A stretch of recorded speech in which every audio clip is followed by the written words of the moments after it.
Hey, folks, and welcome back to Glenn and Adrian's Rock Talk. That's Adrian. And that's Glenn. And today we're looking at a Boston song actually performed by Boston. For the first time ever on the channel, we're going to have a Boston live clip. Now, sure, we could have just pulled up the song like I'm sure many reactors do, and just pull up something off the first album. But we thought, we've heard that a bunch of times in our lifetime, and it would be nice to actually see them in action. Because one of the things we have always heard from the detractors of this band is, oh, they're just a studio band.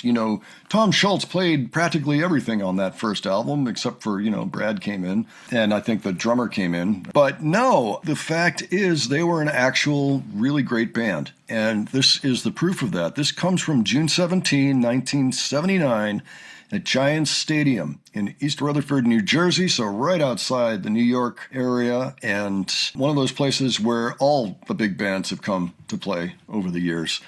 I know the Grateful Dead were there a ton of times, for one example. Thought it would be great fun to watch them do a long version of More Than a Feeling. So we're going to start there, and if people like it, maybe we go back and take a look at a little bit more from this show. So Adrian, tell me about your experience with the band Boston. Oh my! Well, I've got the record. First of all, I got the CD. I finally got it after a while, but yes. Yeah, I can't really think of any songs I skip over on that album.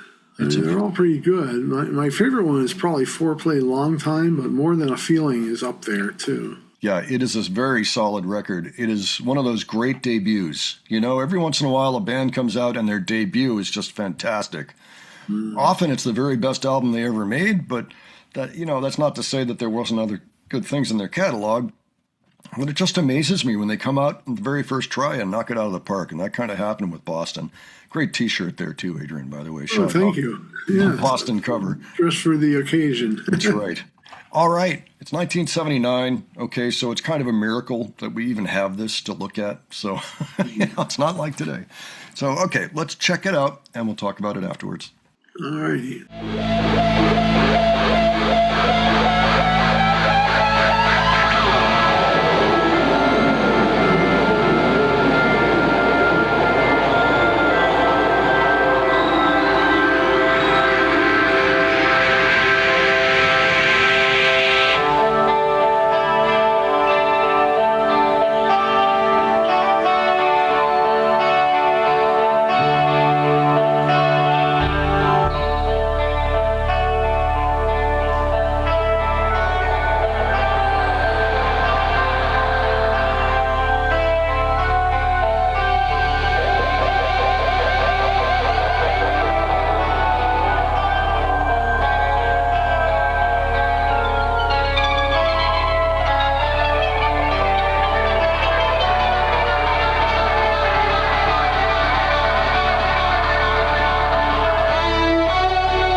Well, a lot of stuff in there to talk about. What was your impression, Adrian? Oh, man. Well, I guess my first impression was what a way to start the song. The way they did that, an extended beginning. And I also like that they stretched out the song too, and vamped on it for almost all it was worth. Yeah. Oh, I agree. I like it when that happens. Yeah, I totally agree with that. So what happened right after that? This is about the mid part of the show, and then they went into drum solos and guitar solos after this for a while. But did you notice there was quite a bit of improv going on in there? Yeah. And the amount that I heard actually made me think, along with Brad Delp's voice sounding a little bit crispy, like maybe it's gone through some things and it's not at its best right at that moment in time. He's doing all right, but he's kind of coping with that. This is pretty much at the very end of a several months long tour that they undertook in 1979. So I think this is one of the last shows on the tour that started in February, and this is mid-June. So I thought they did great there. It was interesting to hear Tom Schultz at a time when he was probably developing his Rockman, which was probably one of the very first consumer available amp emulators. He called it a Rockman because it was about the size of a Walkman. That was the whole point, is you're able to walk around with your guitar on and just change the amp or change the effect, and you can even record out using that. So people actually recorded albums using that thing back in the day. But this would have been about the time he was developing it, and you could hear all the things he was doing up there. A lot of experimental stuff going on. So I thought that was cool. That was kind of a nice bonus I wasn't really expecting. Yeah. He's got some cool gadgets on his guitar. That's for sure. Yeah, it came out in 1982.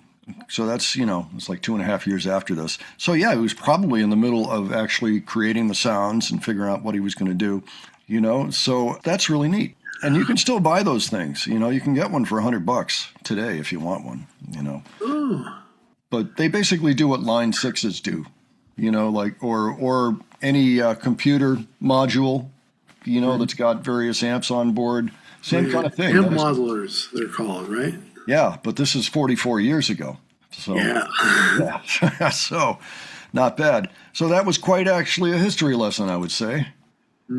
Pretty nice. I have a feeling that when things were getting recorded back then, it wasn't necessarily supposed to be for an audience to watch later. It was more for bands and the venue to know what happened. For all I know, it was for union purposes. Who knows? Just to have a record.